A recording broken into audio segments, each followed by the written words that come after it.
Республикада җинаятьчелеккә каршы көрәшнең торышы ничек? Җирле үзидарә мәгариф халыкны гадәттән тыш хәлләрдән яклау турындагы гамәлдәге республика законнарына нинди төзәтмәләр кертелде?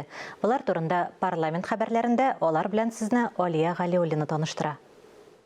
Узган атада парламентарийлар Дәүләт Советының чираттагы утырышына җыелды. Татарстан буенча Эчке эшләр министрлыгы җитәкчесе узган елгы эш йомгаклары буенча доклад ясады. Соңгы 4 елда беренче тапкыр республикада җинаятьчелек дәрәҗәсе кимегән. Аеруча авыр җинаятьләрнең ачылуы сизелерлек арткан. Бу кеше үтерүләргә дә кагыла. Депутатлар республика территориясендә алкогольле эчемлекләр сату вакытын үзгәртте.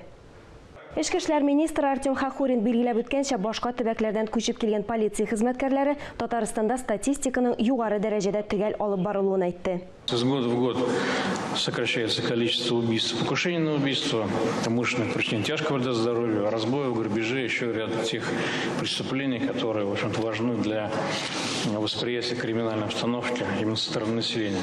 Узган ел полиция өчен төп өстенлек булып IT өлкәдә һәм электрон мошенниклыкта җинаятьләрне ачу торган. Министрлык быелда шундый ук бурычны куя. Өстәвенә, кагыйдә буларак, җинаятьчеләр республикадан читтә эш итә. Как правило, преступники находятся за пределами региона. Это связано раскрытие этих преступлений с большим количеством выездов. Они не просто раскрываются, но в целом мы постепенно объемы наращиваем. По итогам года мы в округе заняли первое место по числу их расследованных в масштабах России. На втором уступаем только Москве. Задержано свыше 1000 подозреваемых в совершении почти 700 преступлений, что примерно в 3 раза выше показателей предшествующего года. Ну и каждый год вот такое наращивание идет. Бала хукуклары буенча вәкаләтле вәкил социаль челтәрләрдә яки ышаныч телефоннарындагы балалар гөзерләрен һәм сигналларын аерым игътибар үзәгенә алды. Төп сәбәпләр ата-ана аерылышканнан соң яки ата-ана хукукыннан мәхрүм ителгәннән соң гаиләдәге хәл. Ирина Волынец сүзләренә караганда, бер генә мөрәҗәгатьтә игътибарсыз калмаган. По результатам проверок вынесено 64 заключения уполномоченного о нарушениях с требованием принять меры по их устранению. Ситуации получили разрешение в интересах детей. Халык ышанычлылары җирле үзидарә мәгариф халыкны гадәттән тыш хәлләрдән яклау турындагы гамәлдәге республика законнарына төзәтмәләр кертте.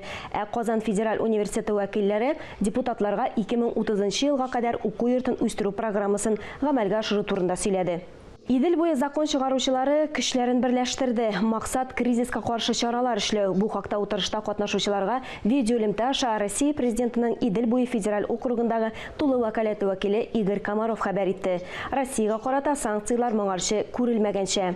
Халыкны эшсез калдырмаска предприятиеләрнең тотрыклы эшен тәэмин итәргә кирәк. Ил хөкүмәте тарафыннан ярдәм итү буенча чаралар эшләнгән. Һәр төбәк ара кооперациянең үз инициативаларын һәм вариантларын әзерли. Оператив штаб Идел буе федераль округында да булдырылган. Я уверен, что здесь может быть полезен опыт действующего в республике регионального маркетингового центра, в котором реализованы инструменты поиска поставщиков по всей стране. Я предлагаю подключиться к нему всем регионам ПФО. Халыкны беренче чиратта кирәк яраклар һәм азык-төлек белән тәэмин итү өстенлекле юнәлеш. Яңа транспорт логистика схемаларын, ташламалы кредит бирү программаларын эшләү зарур. Импортны алыштыру проектларын тизләтелгән финанслау механизмы да бар. Тагын бер бурыч бәяләрне контрольдә тоту, азык-төлек һәм башка товарлар запасын булдыру, торак төзелеше темпларын киметмәскә кирәк. Мы постараемся найти формы, методы для того, чтобы противостоять этим неожиданным вызовам. И я уверен, что будут найдены такие решения, тем более при огромной поддержке федерального центра, федерального бюджета. Идел буе төбәкләре парламентлары җитәкчеләре очрашу алдыннан Казанда аларның яшь коллегалары җыелды. Округ төбәкләрендә яшьләр парламентлары ассоциациясын булдыру инициативасы белән чыктылар. Татарстан Дәүләт Советы каршындагы яшьләр парламенты утырышында бу фикерне Фәрит Мөхәммәтшин хуплады. Мондый берләшмә округ яшьләрен берләштерүгә ярдәм итә. Татарстанда Дәүләт Советы каршындагы яшьләр иҗтимагый органы 2004 елдан бирле эшли. Фәрит Мөхәммәтшин фикеренчә, бу вакыт эчендә ул кискен мәсьәләләр буенча фикер алышу өчен абруйлы дискуссия мәйданчыгына әверелде. Бүгенге көндә дәүләт үсеп килүче буынга сизелерлек игътибар бирә. Төп законда ниһаять яшьләр сәясәте төшенчәсе барлыкка килде. Ил күләм проектларда аерым бүлекләр яшьләргә ярдәм итүгә юнәлдерелгән. Шул ук вакытта яшьләр активы да инициативалы булырга тиеш. Парламент хәбәрләре турында кыскача шулар иде.